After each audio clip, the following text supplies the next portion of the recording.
Good evening, welcome to the Car Diary. I am your host, Alfonso Albakwekwe, the conversation professor himself.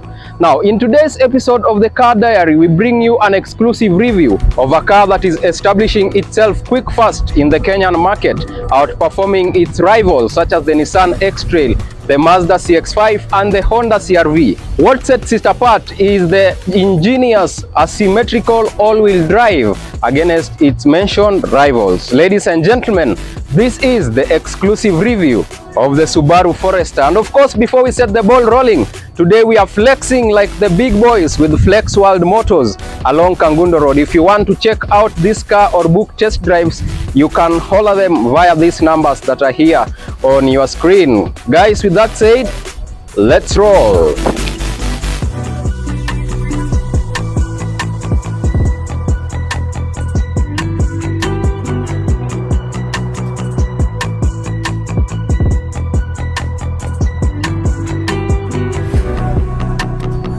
Let me take you down the memory lane since the production of the first generation of this car. So this car has since been produced in 6th generation. The first generation made its first debut in the year 1997. It was known as the Subaru Forester F, and that was in production from 1997 all the way to 2002. It is the basic grade of the Subaru Forester. The second generation, known as the Subaru Forester G, came along after 6 years of production. Then the third generation, known as the Subaru Forester H, also came along. The fourth generation, known as the Subaru Forester J, also came along. All this being done 6 years apart. And then the last generation, known as the Subaru Forester K, also came along. And that is how this Subaru Forester has since evolved. This is the third generation Subaru Forester that we have here today. So let us go to the anterior profile and see what this car has to offer.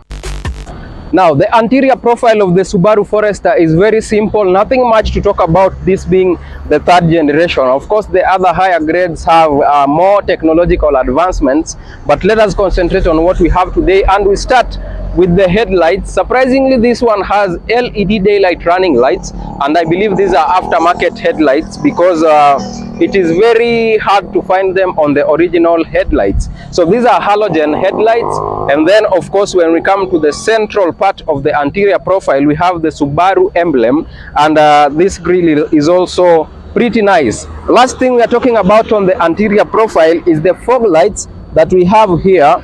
So this one is a pretty nice feature to be present in this car, especially during the rainy seasons. Ama pale usiku and you don't want to unleash the full potential of the headlights, you can use those fog lights. Now that said, guys, let us look at what powers this Subaru Forester under the hood.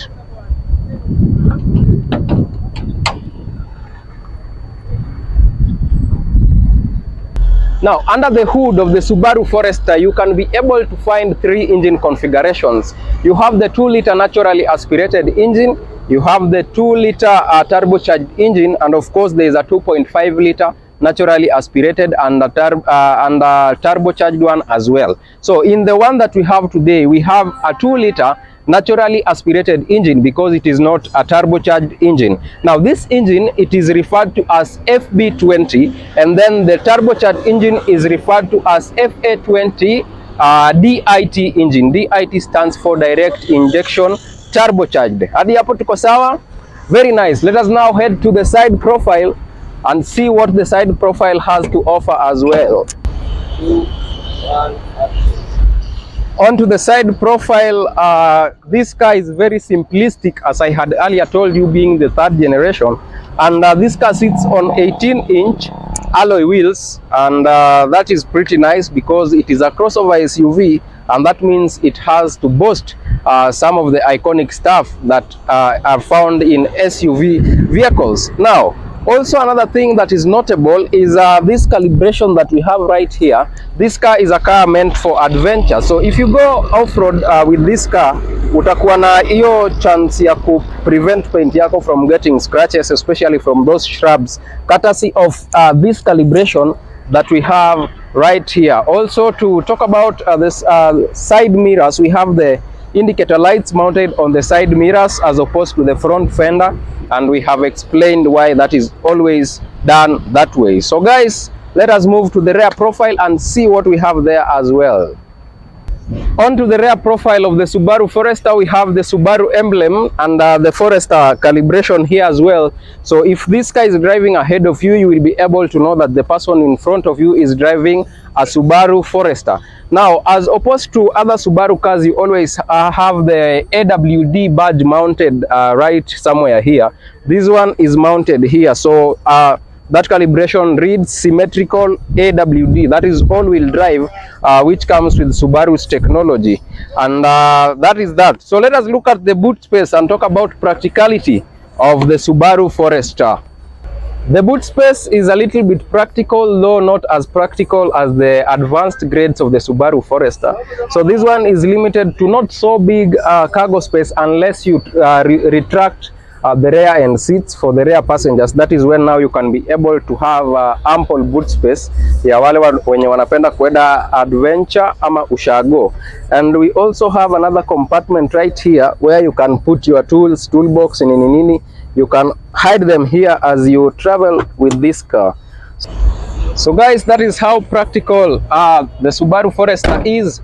We are going on a short commercial break. Don't touch that dial because the best is yet to come. Remember, we are still here at Flex World Motors along Kangundo Road. Should you want to book test drives with this car or you want to purchase it, you can come along or you can call the contacts zenye ziko hapo kwa screen. I am your host, the Conversation Professor Alfonso Albakwekwe. Remember to follow us across all our socials at Younib_TV on Instagram, Younib Media TV on Facebook and on YouTube, and you can also follow the professor at his personal handles pale Instagram at _Albakwekwe and YouTube at Alfonso Albakwekwe as well. See you guys in a short while.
Are you ready to save time and money and shop without turmoil? Maguna's Supermarket, where product management is at its finest, is the place to be. With a cleanly stacked selection of top quality products and a convenient layout, shopping has been made easier. Spacious aisles and easy access to merchandise helps you wander around comfortably and get the job done in no time at all. With an excellent reputation of customer service, we provide our customers with excellence in all areas of service. Shop at any of our branches today and get to experience affordable prices on all your needs.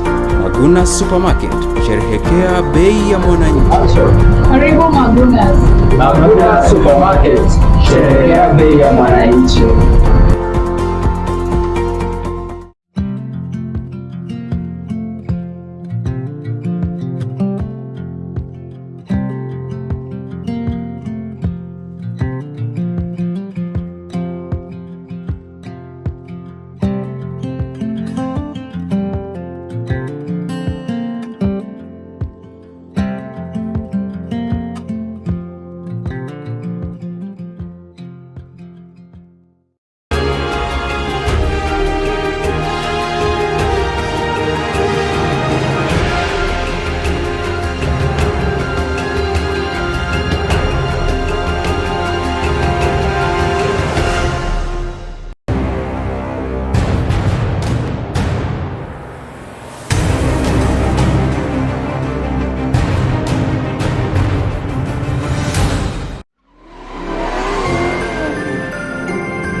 Welcome back to the Car Diary. You are still rolling with the big boy right here, the conversation professor himself.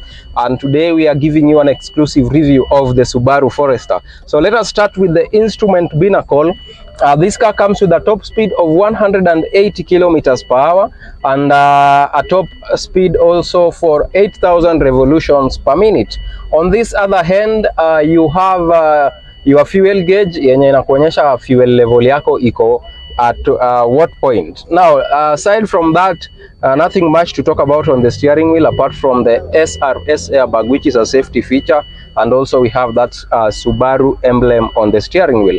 Let us move to the center console where we have this 7-inch infotainment screen, and this is where you monitor all your infotainment needs in this car.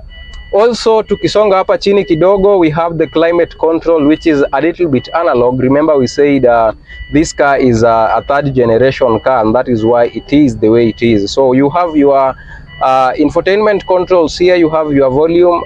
Surprised bado iko na CD. I don't know if people still play using CDs on their cars.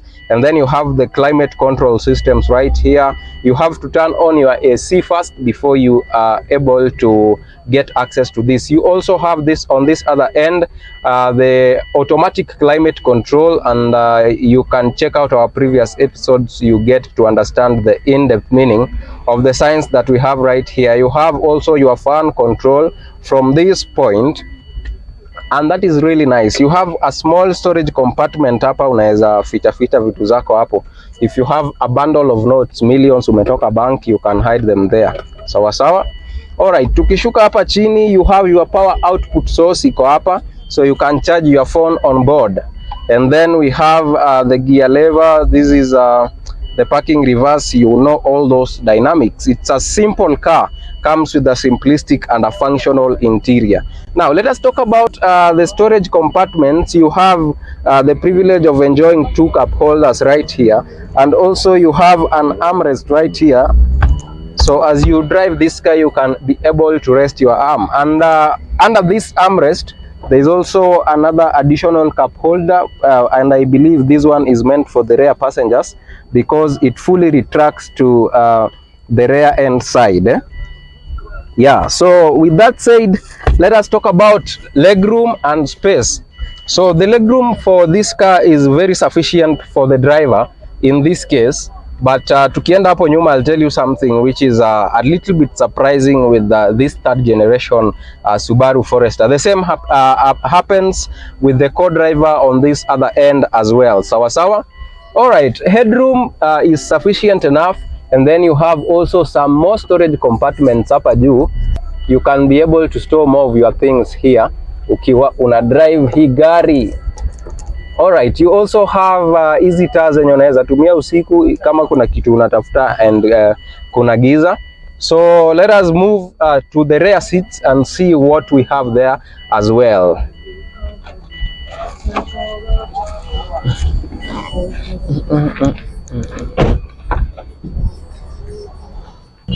Onto the very rear seats, you also have sufficient legroom, but if in case we have a tall driver on board, then these people are going to have limited legroom, and that would be a cumbersome journey if it's a long drive, and the same will happen on this other end. Let us talk about storage compartments hapa nyuma. They are limited to side pocket doors. You have one here and one on the other end, and then kuna hizi pockets nyuma ya viti. And of course we had talked about this cup holder yenye ukiretract armrest you unapata. Now that is that headroom is very sufficient in this car. Now the rear passengers also get a privilege of having an armrest if there are not 3 passengers on board. So this guy can share this armrest with this guy on this other end. Hadi hapo tuko sawa? Very nice guys. It is now that time of bringing you the real experience behind the wheels. Tupeleke hii gari kwa barabara tuone ina behave namna gani, au sio? Let's do this guys.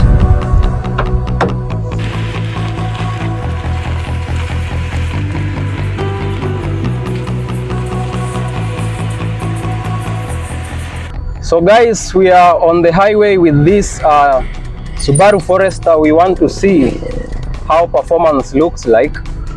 on this Subaru Forester. Of course, we are still cruising hapa Kangundo Road, mali tulipewa hii gari na Flex World Motors.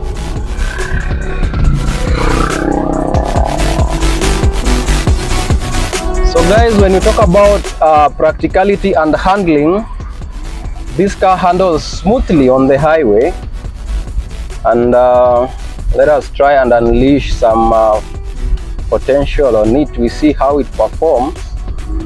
So let's do that. Tuone venye ina perform. Tuko speed gani? Yes, that is pretty nice. Performance is supercalifragilisticexpialidocious, as we always put it. Now let's talk about some safety features that we have in this car. When we were doing the review of the interior profile, we had talked about the SRS airbags. We have one on the steering wheel, and we also have the curtain side airbags. We are on a highway, it's very busy here. Let us talk about cornering as well. Easy to maneuver corners, as you can see that. Naingia off-road kidogo tuone performance pia.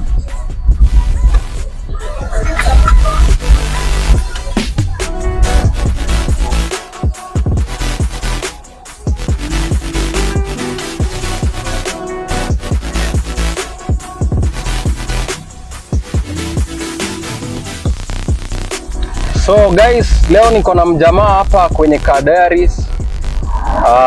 You will be meeting this face more often in this show, and I want him to tell you some of the things zenye anapenda kuhusu the Subaru Forester.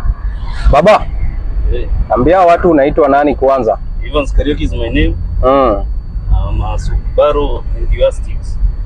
You're a Subaru enthusiast? Yes. I've been in a Subaru almost now for 4 years. I know inside and out.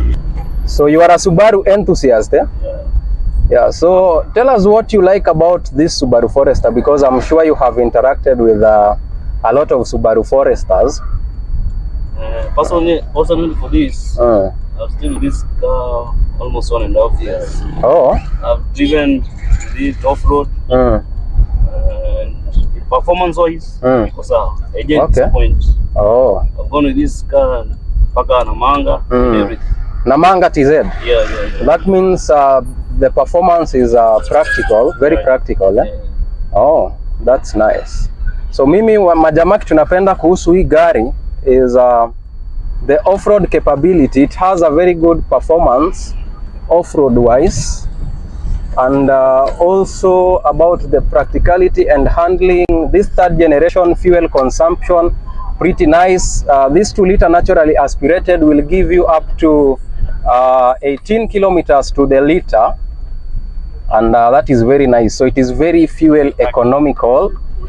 And with that said, guys, tuingie nyumbani au sio? Yeah. Tuweke hapo.